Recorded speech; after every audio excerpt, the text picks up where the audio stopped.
And the conversation, we're joined now by Professor Elizabeth Henning, National Research Foundation Research Chair at UJ Soweto campus. A very good evening to you, Professor Henning. Thank you for your time. I mean, we've just listened there to President Cyril Ramaphosa expressing some level of regret, speaking about how early childhood development should have started 30 years ago. What makes his his admission so significant? Good evening, Mr. Tole. Good evening, everybody else. Yes, it is an important regret. But the thing with regrets are that they talk about the history. Yeah. And at a recent other conference this week, the National Reading Panel, our dear colleague Mary Metcalf said something which is a big challenge. We can't wait for enough money. We can't wait for more years. We have to face a really big challenge right now. And yes, our president has highlighted that early childhood development, but with it, obviously, early childhood education is a very, very important focus. Not only because it prepares children to learn to read, to learn to calculate, to learn to understand science concepts, but it also gives them the opportunity to get to know each other, to get to know the system of education for formal education, which comes by grade 1. I am sorry that we have to be mindful of this regret. But at the same time, this challenge can be taken now. And yes, everybody's talking about we don't have enough money for this. It's a time of saving and coming to grips with reality, and teachers' salaries are not going to increase. And of course, Professor Henning, that's an important, those are relevant and important statements that are being made, because budget constraints features very strongly at this Lekgotla, which points to how teaching and learning has been affected by the cuts. Look, I'm not a financial expert, and I don't want to make comments about how much one needs more money, for sure. But there's something else which is as important, if not more important, and that is the support for teachers and for the early childhood development and education role players all over the show.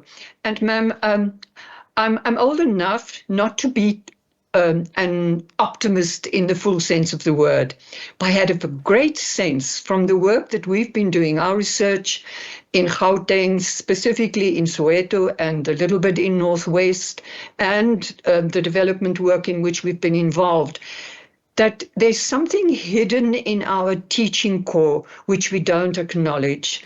And that is that these are people who really want to teach. And there are many problems.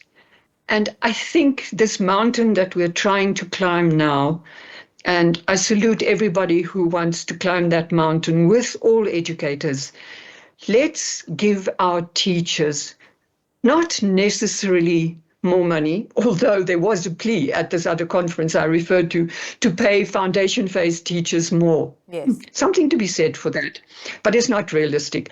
But there's something that we're missing, and that is the dedication of a good teacher. And I haven't really seen bad teachers in action in all these years.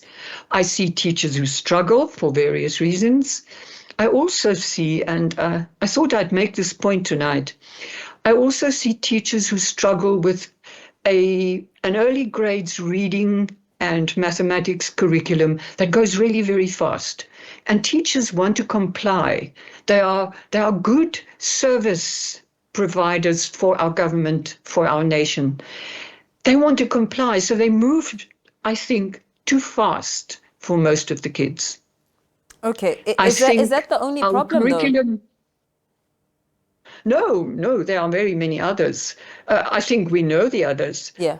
And when people talk about, for instance, ma'am, if I may, if people talk so glibly about reading for meaning, I want to speak like a teenager now and say, hello, if you don't know what you're reading, if you don't understand, what you're doing is not reading.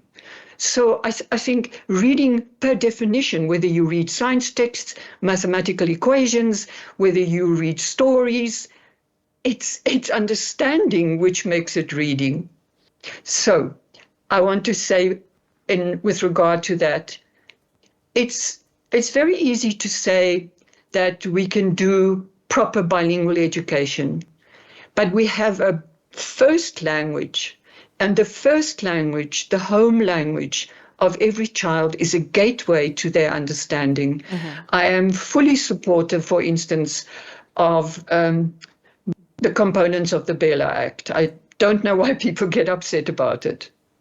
Yeah, yeah. So with that, I mean, if we're looking at 80% of grade 4 learners in South Africa who cannot read for meaning in any language, and of course another that ranks South Africa low in international maths and science for grades 4s and 8s, how does this affect the learners as they head to matric? What kind of matriculants are we going to expect from such a batch?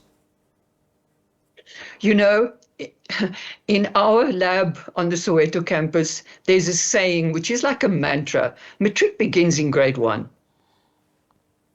So if the foundation is strong, a lot of attention is given to secondary school teachers and teaching, and a lot of help.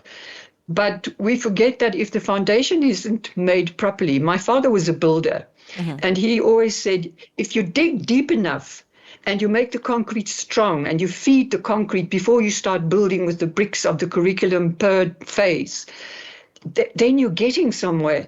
And I think we should pay a lot of attention, as our president has mentioned today, on the people who work with pre-grade R, for all those little children in rural areas, urban areas, where parents have to work all day to keep food on the table.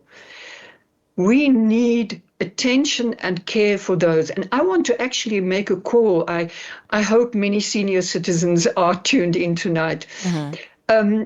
We senior citizens, no matter where we live, and no matter what language we speak, ke bua Setswana, for instance, a little bit, but enough to work with young Setswana-speaking kids in a rural area or in an urban area. I think all the seniors who can read and write and who can tell stories should jump into their communities and help in churches and other organizations and wherever, and after school activities. Yeah, that's a fantastic idea. Thank you so much. I hope someone's listening and they'll take it up. But thank you for your time. And of course, joined there by Professor Elizabeth Henning, National Research Foundation Chair at UJ Soweto campus.